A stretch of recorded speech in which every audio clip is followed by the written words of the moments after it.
Bank हमारे राष्ट्र के, ये बैंक हमारे राष्ट्र के, ये तानाशाही नहीं चलेगी, ये तानाशाही नहीं चलेगी, ये हिटलरशाही नहीं चलेगी, ये गिदड़ भक्ति नहीं चलेगी, ये नादिशाही नहीं चलेगी, ये नादिशाही नहीं चलेगी, ये आउटसोर्सिंग धोखा है, ये ठेकेदारी धोखा है, बैंकों को बेचना।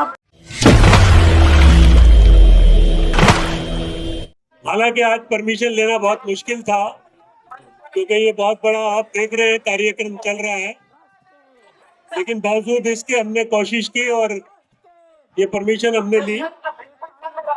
हम चाहते थे कि आज कहीं एक जगह इकट्ठा होकर के अपनी बातों को सरकार तक पहुंचाने की कोशिश करें, क्योंकि लेबर कोड को लेकर के जिस तरीके से आम जनता में, वर्किंग क्लास में, व्हाइट कॉलर जॉब्स में जिस तरह का एक भ्रम फैलाने की कोशिश है, उससे ये बताने की कोशिश की जा रही है कि ये लेबर कोड्स जो हैं वो वर्किंग क्लास के हित के अंदर हैं।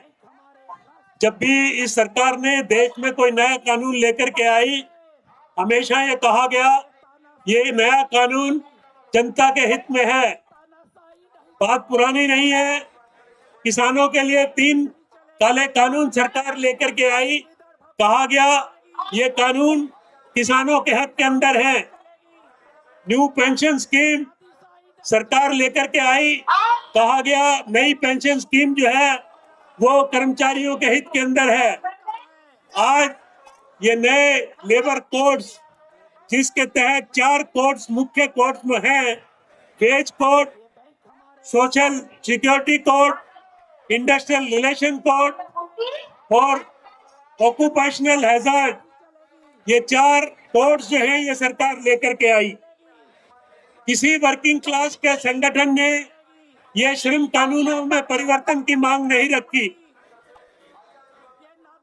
ये श्रम कानून बड़े जद्दोजहद के बाद हिंदुस्तान के अंदर आए। आज सरकार, कॉमरेड खान ने कहा था कि हमारा काफी विस्तार से ये लेबर कोड्स के बारे में हमें सूचित किया। कुछ एक संगठन है, बैंक में भी है, इन्होंने पूरी कोशिश की कि किस तरीके से बैंक एम्प्लॉइज के बीच में कंफ्यूजन क्रिएट किया जाए कि ये लेबर कोड्स बहुत अच्छे हैं। हालांकि उनका जो केंद्रीय संगठन है बीएमएस, भारतीय मजदूर संघ,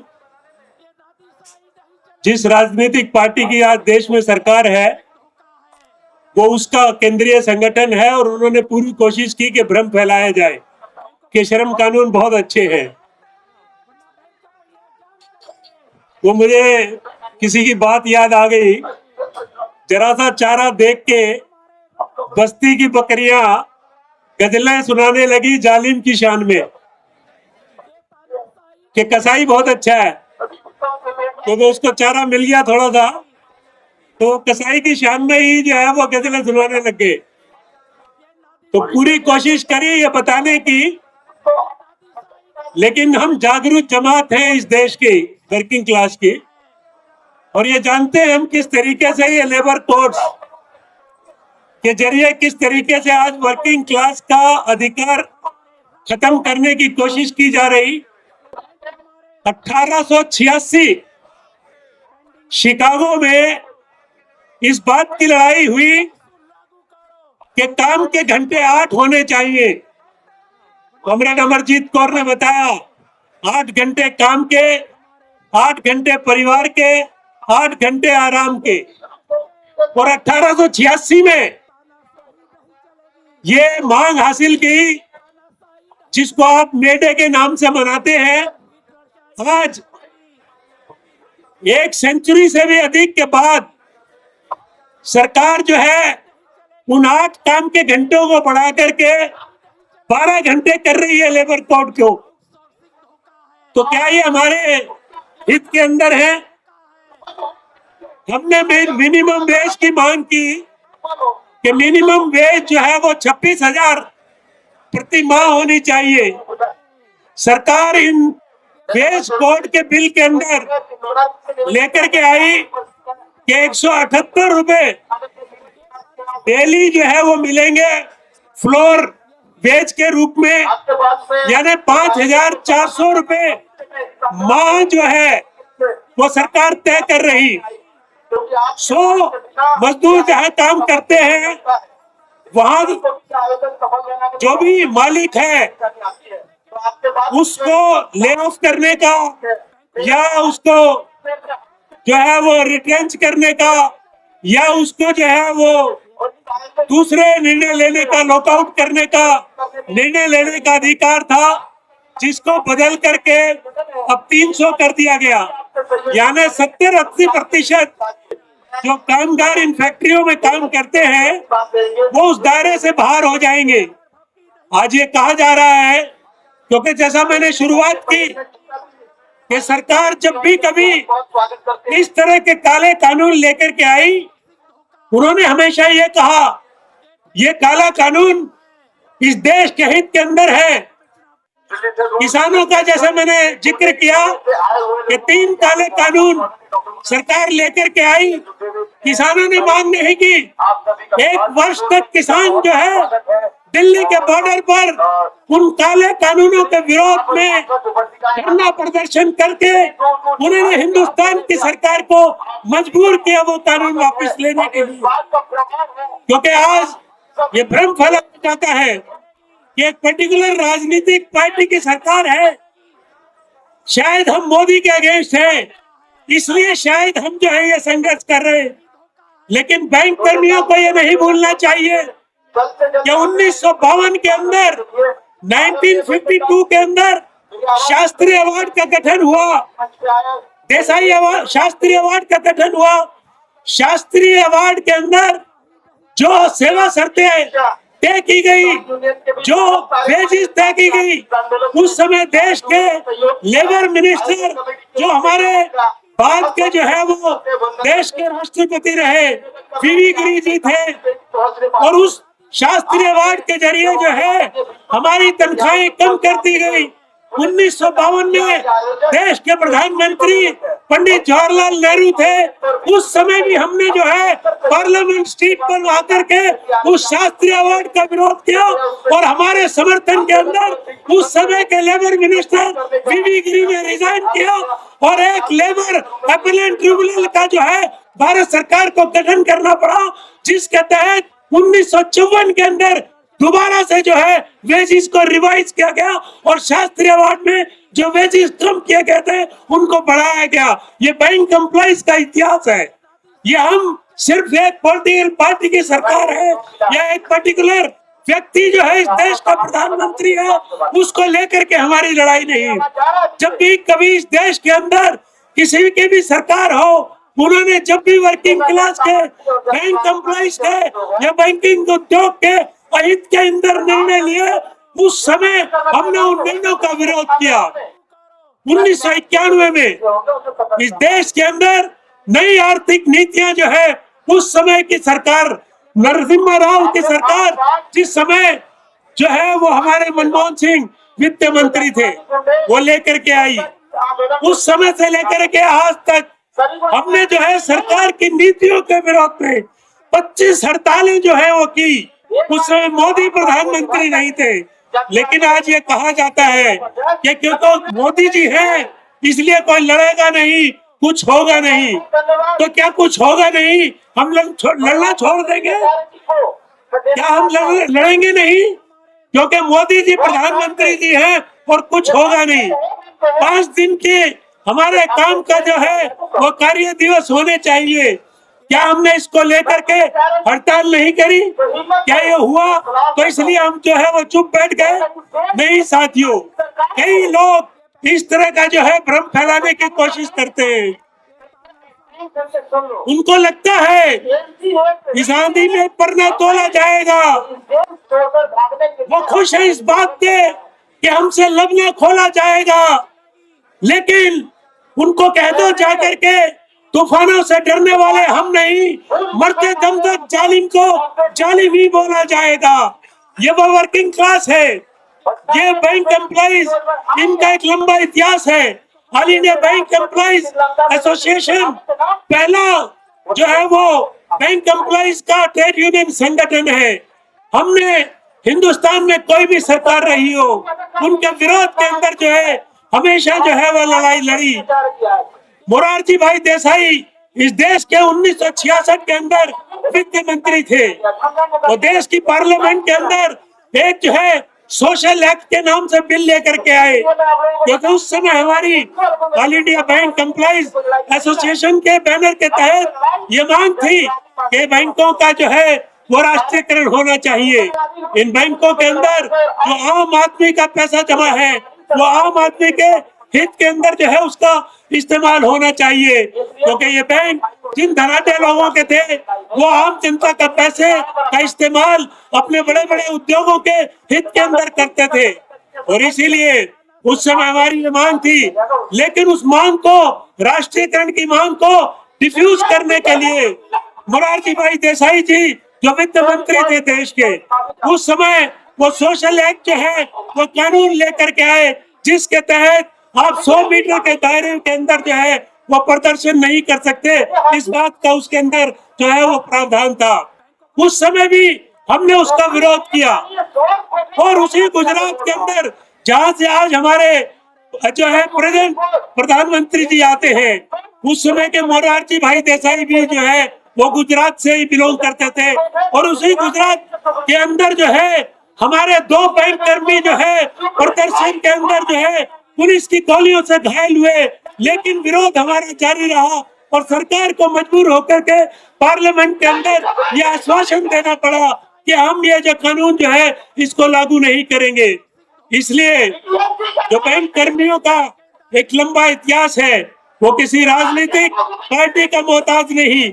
जैसे बहन अमरजीत कौर ने बताया, देश के अंदर किसी भी राजनीतिक पार्टी की सरकार रही हो, लेकिन वो राजनीतिक पार्टी जब भी कभी वर्किंग क्लास के हित के अंदर अगर कानून लेकर के आई, वो राजनीतिक पार्टी अगर बैंकिंग उद्योग के विरोध जो है उसको लेकर के कोई कानून लेकर के आई, वो राजनीतिक पार्टी जिसकी सरकार जो है वो बैंक कर्मियों के और अधिकारियों के विरोध के अंदर जो है वो कानून लेकर के आई, हमने हमेशा उसका विरोध किया। साथियों, आज स्थिति गंभीर है और दिन प्रतिदिन जो है वो संघर्ष करना बहुत मुश्किल होता जा रहा। रात को 11 बजे तक मुझे जो है वो पुलिस के द्वारा कंटेक्ट किया जाता रहा और तरह तरह के सवाल जो है, परसों भी पुलिस स्टेशन में गया, कल भी गया, कितने आदमी आएंगे, परमिशन होगी या नहीं होगी।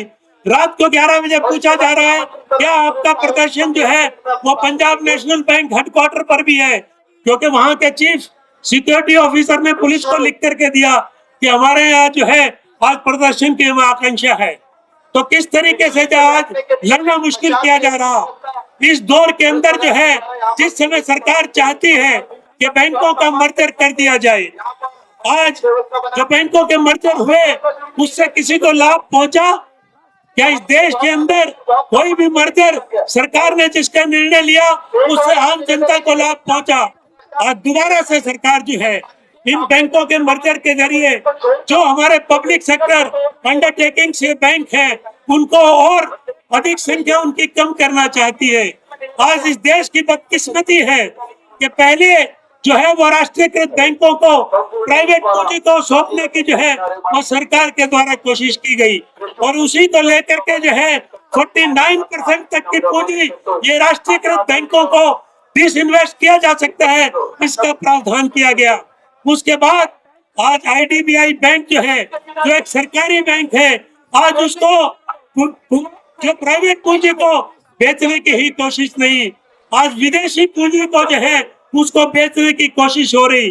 आज किस तरीके से देश के संस्थानों को जो है वो विदेशी पूंजी को सौंपने की कोशिश है। क्या इस तरह के निर्णय सरकार के इस देश के वर्किंग क्लास के अंदर हो सकते हैं साथियों? क्योंकि आज जिस तरीके से बैंकों के अंदर रिक्रूटमेंट कम हो रही, काम का बोझ बढ़ रहा, 1 या 2 साथी हमारे आज बैंकों के अंदर ब्रांचेस के अंदर संख्या है, और पिछले कुछ वर्षों के अंदर जो है वो बैंक कर्मचारियों की संख्या बहुत अधिक, उसके अंदर जो है वो कटौती हो रही। इसको देखते हुए इसीलिए हमारा संघर्ष जो है इस बात का भी है कि बैंकों के अंदर पर्याप्त रिक्रूटमेंट होना चाहिए, क्योंकि आज बैंकों के अंदर किस तरीके से जो है ग्राहक सेवा कर्मचारियों की संख्या कम होते हुए उसका इफेक्ट हो रहा। आज हमारे साथी देश के दूर दराज के इलाकों में, जहां गांव के अंदर बिजली नहीं, पानी नहीं, सड़क नहीं, शिक्षा की सुविधाएं नहीं, वहां भी ब्रांचेस के अंदर काम करके इस देश की जनता को जो है वो बैंकिंग सुविधाएं और सर्विसेज मुहैया करवाते हैं।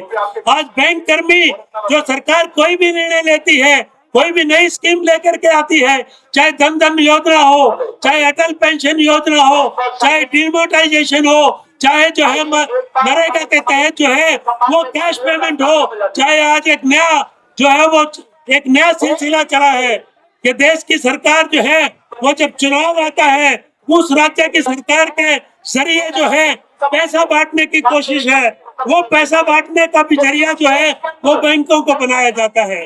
आज किस तरीके से जो है वो सरकार के अधिकतर काम जो है इस तरीके के आज बैंकिंग कर्मी कर रहा। तो साथियों, इसीलिए ये हड़ताल जरूरी है, क्योंकि अगर ये श्रम कानून जो सरकार लेकर के आई है हमें समझना होगा, क्योंकि वो आप अखबारों में पढ़ते होंगे, सुनते होंगे, ये हमारे हित के अंदर नहीं लेकर के आई है, वो हित में लेकर के आई है उन बड़े बड़े धन्ना सेठों के हित के अंदर जो बैंकों से पैसा लेते हैं। आज बैंकों का लाखों करोड़ों रुपया जो है वो नॉन परफॉर्मिंग एसेट्स है। वो नॉन परफॉर्मिंग एसेट के अंदर जो पैसा है वो किसका पैसा है? वो किसी आम गरीब गुरबे का पैसा नहीं है, वो आम कामगार का जो है वो एनपीए नहीं है, आम रेहड़ी पटरी वाले का एनपीए नहीं है, आज वो छोटे दुकानदार का नॉन परफॉर्मिंग नहीं है, आज वो किसान का नॉन परफॉर्मिंग नहीं है, वो नॉन परफॉर्मिंग है मल्य जैसे लोगों का, वो नॉन परफॉर्मिंग है मोदी जैसे लोगों का, वो मोहन जो पैसा है वो मोहन चौकसी जैसे लोगों का, वो नॉन परफॉर्मिंग एसेट है अनिल अंबानी जैसे लोगों का।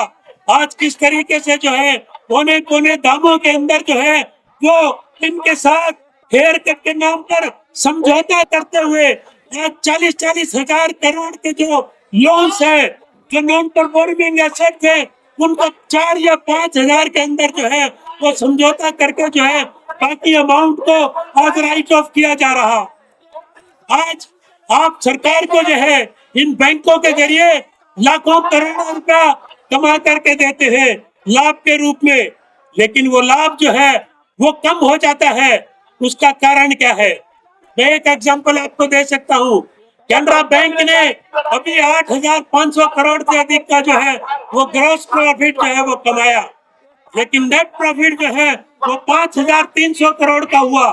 कहाँ गए वो 3,000 करोड़ से अधिक का मुनाफा जो हमने कमा करके दिया? ये सभी पैसे जो इस तरीके से ग्रॉस प्रॉफिट से कम होकर के नेट प्रॉफिट में पहुंचते हैं, उसका एक ही कारण है, क्योंकि बैंक अधिकतर जो है वो राइट ऑफ करने के लिए बैड डेट्स को नॉन परफॉर्मिंग एसेट्स के अगेंस्ट जो है वो प्रोविजनिंग करने के लिए जो है उस पैसे को ट्रांसफर करती है। और इसीलिए जो लाखों करोड़ों रुपया हम अपने काम और मेहनत के जरिए इन बैंकों को कमा करके देते हैं, लेकिन जब वो जो नेट प्रॉफिट में आता है वो अमाउंट बहुत अधिक घट जाता है, क्योंकि बड़े बड़े धन्ना सेठ, बड़े बड़े धनाढ्य लोग इन बैंकों का पैसा लेकर के जो है वो देश छोड़ करके भाग जाते हैं। सरकारें कहती रहती हैं, सरकारों को अक्सर हमने सुना है ये कहते हुए कि हम उनको जो है वो प्रत्यार्पण करके हिंदुस्तान में वापस लाएंगे। मैं आप साथियों से पूछता हूँ, क्या आज तक हमारे पास कोई ऐसा उदाहरण है? नदीम श्रवण, आपने नाम सुना होगा, फिल्म मुंबई फिल्म इंडस्ट्री का बहुत बड़ा म्यूजिककार जो था, वो टी सीरीज के जो है वो कत्ल के जो है वो मुजरिम है। सरकार उसको आज तक जो है वापस लेकर के नहीं आ पाई। जिन लोगों के पैसे से आज सरकारें चलती हैं, आज आप देखिए हजारों करोड़ों रुपया एक एक वर्ष के अंदर राजनीतिक पार्टियों के चंदा जो है वो बढ़ जाता है। ये हजारों करोड़ों रुपए देने वाले कौन लोग हैं? क्या बैंक कर्मी है या मजदूर है या वर्किंग क्लास है? वो ऐसे बड़े बड़े धनाढ्य लोग जो है वो इन पॉलिटिकल पार्टीज को लाखों हजारों करोड़ रुपया जो है इनको देती है, और उसके बदले में जो सरकार आम आदमी के वोट से जो है चुनी जाती है, वो चुनने के बाद जो है नीतियां उनके हित के अंदर नहीं बनाती, नीतियां बैंक कर्मियों के हित के अंदर नहीं बनाती, नीतियां किसान के हित के अंदर नहीं बनाती। वो नीतियां बनाई जाती है उन बड़े बड़े धनाढ्य लोगों के लेकर के, जिनको बाद में बनने के बाद वो नीतियां बनाते हैं, रेल बेच दो, तेल बेच दो, पानी बेच दो, शिक्षा बेच दो, चिकित्सा बेच दो।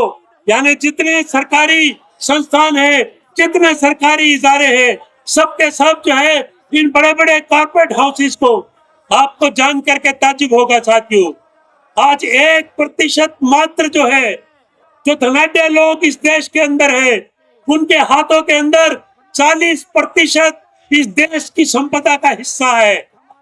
और इसी तरीके से आज 10% लोगों के पास जो है वो 96% देश की संपदा का हिस्सा है।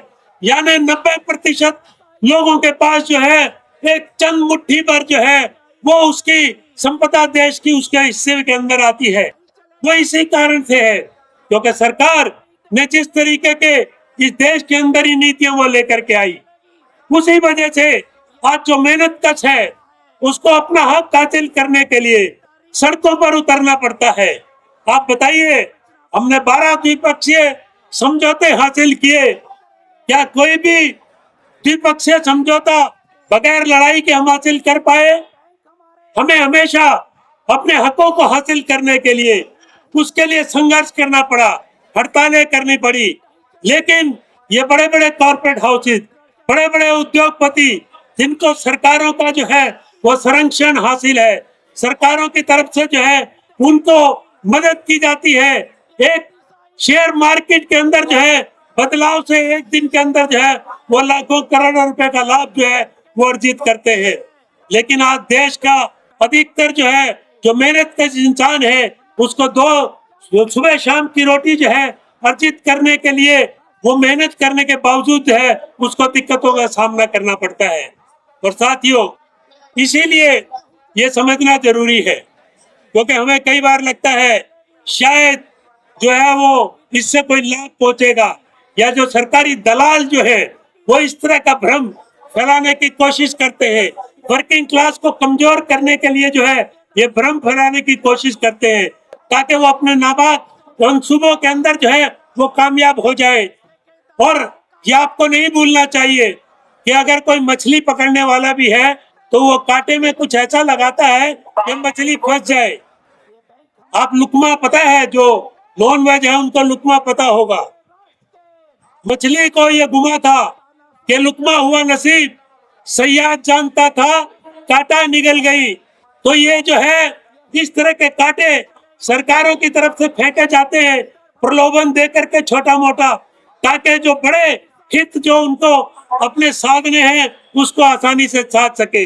आज इस देश की बदकिस्मती है, आप पढ़े लिखे शिक्षित वर्ग से कर्मचारी हैं, आप ब्लू कॉलर जॉब से जो है वो बैंक कर्मचारी बिलोंग करते हैं, और वो अच्छी तरीके से जानते हैं उनके हित के अंदर क्या है और अहित के अंदर क्या है। बहन अमरजीत कौर ने कहा था, आज हिंदुस्तान की बदकिस्मती है, जब हम गरीब थे, हमारे पास साधन नहीं थे, लड़ने की क्षमता नहीं थी, उस समय हम कभी नहीं डरे। लेकिन आज जब हम संपन्न हैं, उस समय जो है इस देश की बदकिस्मती है कि देश की सरकार के फैसले जो है एक विदेशी सरकार के जो है राष्ट्रपति वो हमारे बिहाफ पर जो है वो निर्णय लेते हैं। साथियों, इसी सब को समझते हुए आज का हमने ये हड़ताल की, आज का धरना प्रदर्शन हमने यहाँ किया।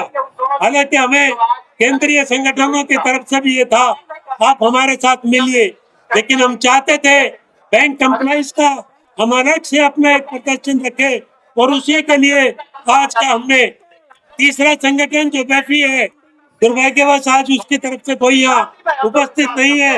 हमारे एआईबीओ के साथी और एआईबी के साथी आज इस धरने के अंदर शामिल है। हमने 2-3 मेंबर्स ऑफ पार्लियामेंट के लिए भी इस धरने के लिए जो है वो रिक्वेस्ट किया था। उनका मैसेज हमें मिला कि पार्लियामेंट में अभी बजट पर जो है वो बहस जारी है, इसलिए हम उपस्थित नहीं हो पाएंगे। और इसी वजह से जो है आज उनकी उपस्थिति यहाँ नहीं हो पाई। जो साथी इस धरने के अंदर है, हम उनको बहुत बहुत मुबारकबाद देते हैं। बहुत बहुत आपने जो है यहाँ इस धरने में शामिल होकर के इसको सफल बनाया, और हमें पूरी उम्मीद है इसी तरीके से बैंक कर्मचारी और अधिकारी, all India bank employees association और all India bank officer association के झंडे के तहत इस संघर्ष को जारी रखेंगे। क्योंकि बहुत सी सरकारें आई, बहुत सी सरकारें गई, न दारा रहा न जंग, न सिकंदर से बादशाह, तख्ते जमी पर सैकड़ों आए चले गए, हम किसी के मोहताज नहीं। आदमी आते हैं चले जाते हैं, प्रधानमंत्री बनते हैं हट जाते हैं, लेकिन संघर्षशील जमातें जो है अपने संघर्षों को जारी रखती है। जब भी कभी अन्याय होता है, जब भी कभी जुल्म होता है, जब भी कभी उन पर जो है इस तरह के दबाव पड़ते हैं, हमेशा हमारा इतिहास रहा है कि उसका हमने डट कर मुकाबला किया है और सरकारों को मुंह तोड़ जवाब दिया है। और आगे भी ये संघर्षशील जमातें जो है ये ना झुकी है ना झुकेंगी, और अपने संघर्ष और लड़ाई के जरिए अपने हकों को हासिल करेंगी। इन्हीं चंद बातों के साथ मैं अपनी बात जो है समाप्त करता हूँ। धन्यवाद साथियों, थैंक यू वेरी मच।